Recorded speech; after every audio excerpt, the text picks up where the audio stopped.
Est-ce qu'il y a de la place? Alors oui, donc Françoise c'est dedans, Michel c'est dedans, Erika c'est dedans. En 2009, mon mari donc et moi-même nous promenions dans un quartier de Saint-Louis et nous sommes tombés devant une affluence de population dans une école. Et on m'explique qu'il y a donc une mission humanitaire avec des médecins français. Et malheureusement, les médecins français avaient fait faux bond. Je dis, je suis médecin, j'ai un peu d'appareil avec moi, je peux vous aider. Ah oui, venez. Donc ils ont été chercher le responsable qui était le docteur Alioun. Et puis j'ai commencé à consulter. Je suis sous la couverture si vous voulez, de l'amicale des pharmaciens de Saint-Louis, qui se trouve être le partenaire, l'interface locale par rapport aux journées médicales que nous avons l'habitude d'organiser depuis maintenant plusieurs années, depuis 2009 très exactement. Et nous l'organisons donc de concert avec l'association Sénégal Santé et nous organisons donc des sortes de consultations foraines un peu partout au niveau de Saint-Louis et de la région de manière générale.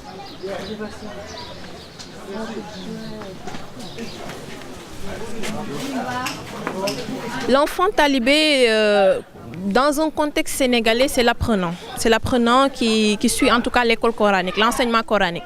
Maintenant, l'appellation qu'on donne à l'enfant talibé, c'est celui qui mendie souvent dans la rue. Ça a été un choc pour moi, un véritable choc, quand j'ai vu ça en premier, des enfants qui étaient sous les lampes en train d'apprendre leur Coran la nuit.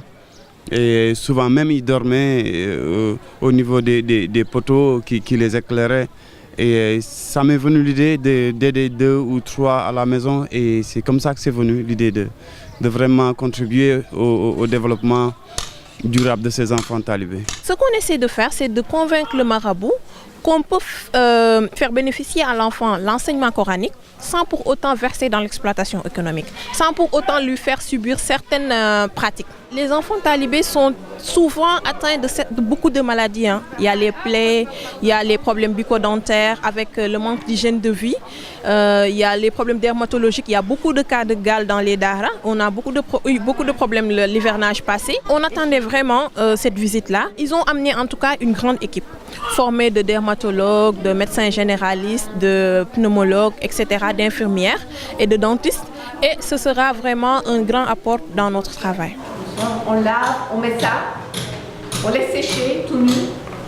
Un quart d'heure après, on remet ça et dans 24 heures, on le lave.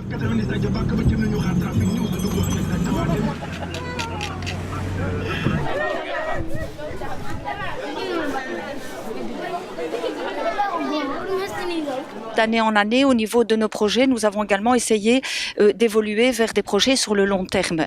Nous étions très conscients que ces journées étaient des consultations donc ponctuelles qui se faisaient pendant 4 jours, mais une année c'est 365 jours et le reste du temps, que fait-on?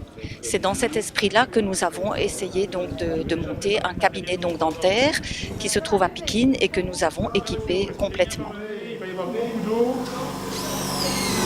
Il y a 2 installations qui permettent de faire des soins et on est 5 dentistes, plus 2 dentistes locaux. Donc il est évident que la majorité des soins sont plus des extractions, puisqu'il n'y a que 2 dentistes qui peuvent faire des soins. Ce sont des fauteuils qui sont mis à votre disposition ici ou bien qui sont venus avec vous de Belgique? Alors, ils sont venus de Belgique, donc ici il y en a 2. Il y en a un qui a été donné par un dentiste qui a pris sa pension. Et donc on est allé démonter chez lui en Belgique et on a amené ça par bateau. Et l'autre, c'est un des dentistes qui travaille avec l'association qui nous a donné son ancien fauteuil quand il a fait un changement de fauteuil.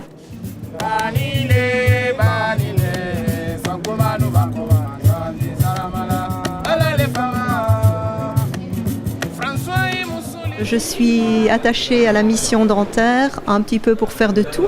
Donc je ferai un peu de prévention, j'aide à la stérilisation. Hier j'étais assistante fauteuil, donc voilà. Moi je m'occupe que de la stérilisation. Donc pendant la journée on fait des bains avec un laps de temps à respecter. Et le soir on a les stérilisateurs qui fonctionnent pendant 2 heures pour tout bien désinfecter.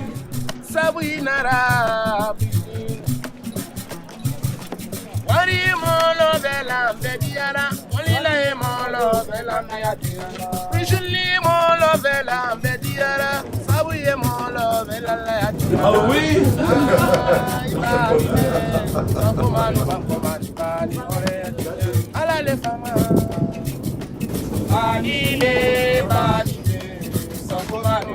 Moi non, mais ça. Brésilien, ça voulait dire Paulina, Françoisina, Monsieur Isna, allo, allo, allo, allo, C'est avec plaisir que j'ai accueilli l'équipe Sénégal Santé de Saint-Louis jusqu'à Podor. Ils vont de village en village.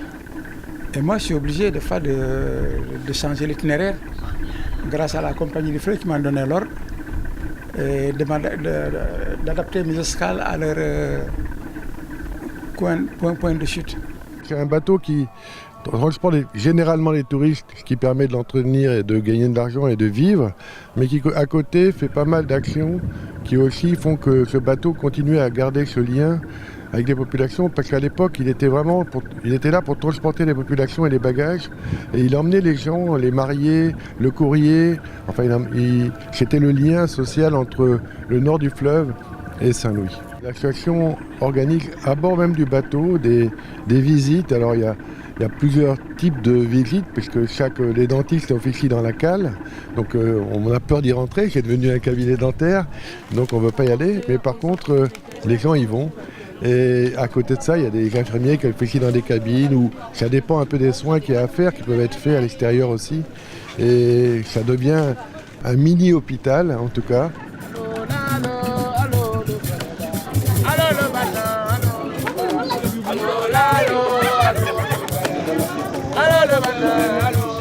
Les dentistes sont fort concentrés dans les grandes villes, les dispensaires sont fort concentrés dans les grandes villes. Et en dentisterie, c'est très difficile de pouvoir avoir des installations un peu partout. Et donc, le bateau permet d'aller voir des populations qui ne sont jamais vues par des dentistes, ou très rarement en tout cas. Okay. Ça a été? Pas eu mal? Allez, parfait. Oui, bien sûr. Voilà.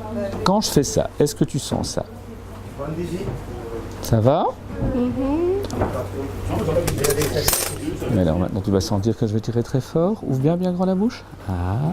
Je trouve une réelle satisfaction de participer à ce genre de mission. On se rend utile.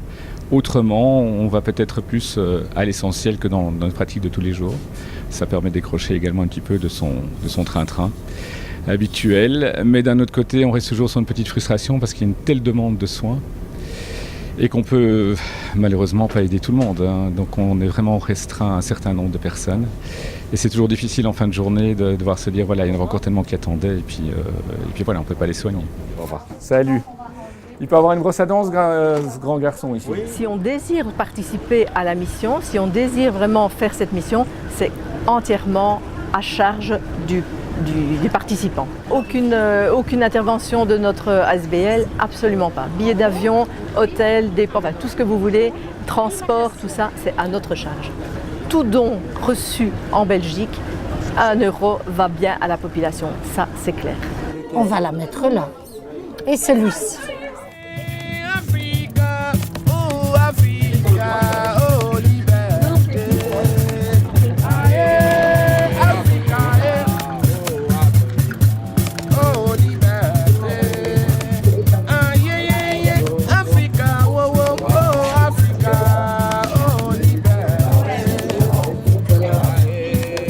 Des patients qui viennent d'un peu partout. Certaines personnes viennent même à pied depuis très loin et quand ils arrivent au dispatching et au tri, justement, c'est parfois la mort dans l'âme qu'on doit leur dire qu'on n'a plus la possibilité de les soigner parce qu'il y a déjà trop de monde inscrit. Il y a des files énormes qui attendent dès 4h, 5h du matin, parfois dans certaines régions.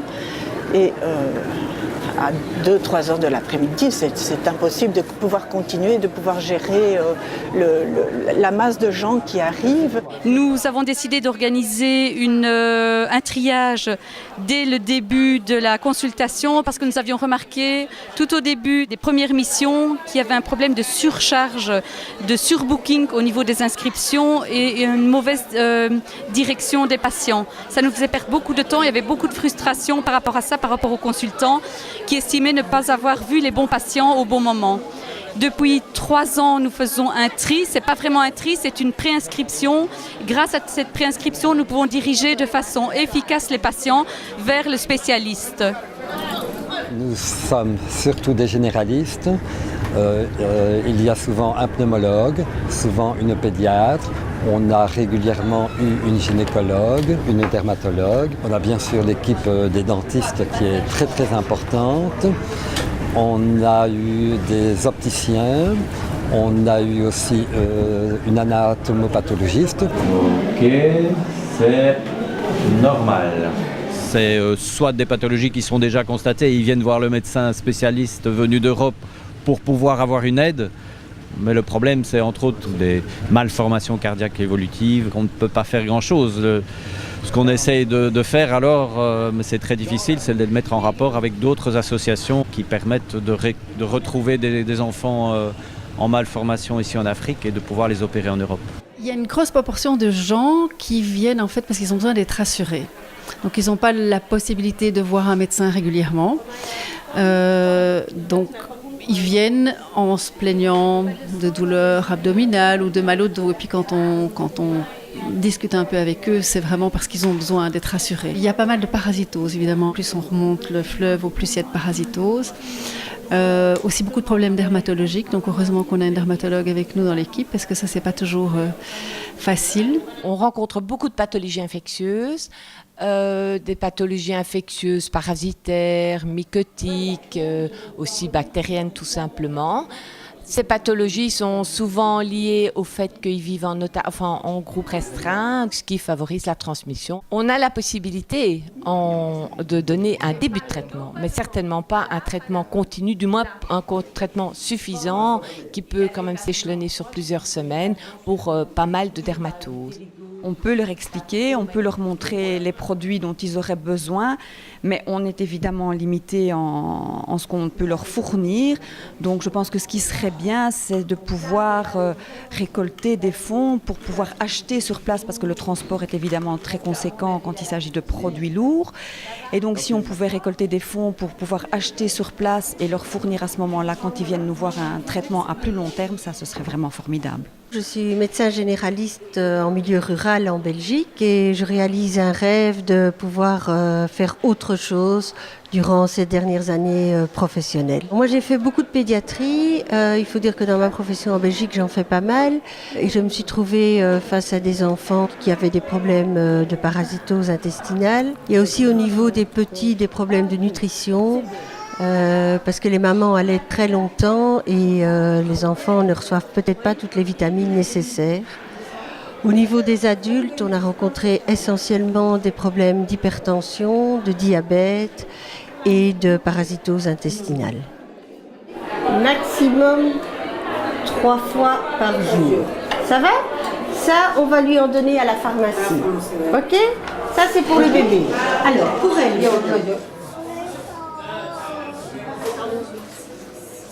je gère le stock de médicaments. Nous sommes venus de Belgique avec des médicaments que nous avons essayé de récolter auprès des médecins ou certaines firmes nous ont fait des dons. Et nous avons aussi eu des dons en liquide en Belgique. Et avec ça, nous avons plutôt acheté des médicaments ici localement. Donc on essaye de faire ça le plus sérieusement possible avec les médicaments dont nous disposons. Et là, malheureusement, il nous manque des choses, quoi. Il y a beaucoup de choses pour les enfants, donc tous les dons sont bienvenus. J'accompagne pour la première fois au Sénégal afin d'abord d'aider et de partager des moments forts aux côtés de la population.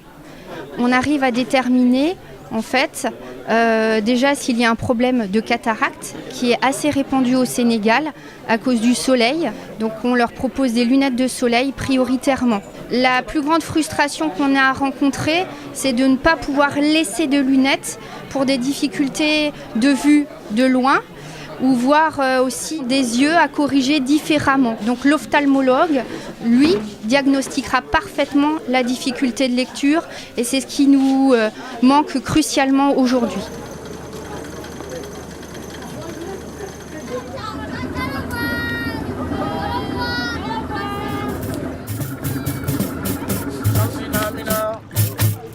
Waka Samina mina zangaliwa Eastern for Africa Samina mina Waka Samina mina zangaliwa Welcome to Africa Etive zangaliwa Oh mes amis zangaliwa Etive zangaliwa François zangaliwa Hitler zangaliwa Mes amis zangaliwa Etive zangaliwa. Bonjour. Alors, moi je m'appelle Bernard. On va essayer de vous donner des bons conseils pour garder des dents en bonne santé. On fait ici un exercice de prévention dentaire avec tous les élèves qu'on trouve dans ce petit village. Un peu improbable parce que l'école, on ne sait pas très bien où elle se trouve. Entre les maisons et les classes, on ne voit pas trop de la différence. Et donc on a organisé des ateliers pour aider les enfants à comprendre le bien fondé de se brosser les dents, de prendre soin de ses dents, de manger des aliments sains. Ici on a fait un atelier avec un jeu de coopération. Avant on a fait du didactique sur un panneau et aussi par raconter une histoire de les accrocher.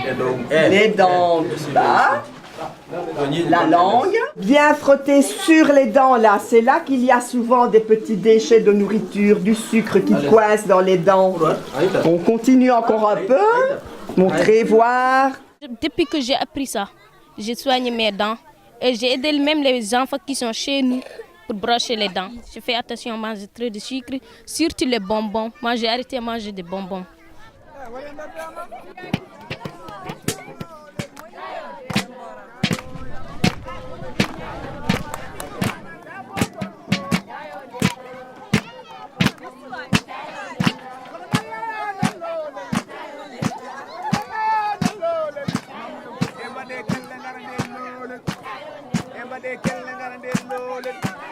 What do you mean? I've been running that.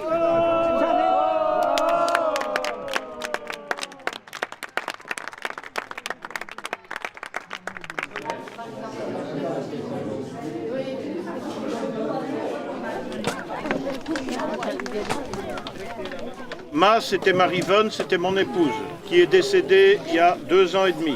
Et donc, ma famille et moi-même, dans l'esprit qu'elle avait, avons décidé, plutôt que d'accepter des fleurs, de demander de l'argent pour offrir à l'association. Et l'association a proposé de consacrer cet argent avec d'autres montants à construire ces locaux. Donc ces locaux ont été érigés à votre bénéfice, un peu grâce à l'aide qu'on a pu recueillir à l'occasion de ce décès. Merci pour l'accueil et merci.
On n'est pas pas fatigué, on n'est pas fatigué, on n'est pas fatigué, on n'est pas fatigué, on n'est pas fatigué, on n'est pas fatigué, et on est tous contents, et on est tous contents, on veut recommencer, on veut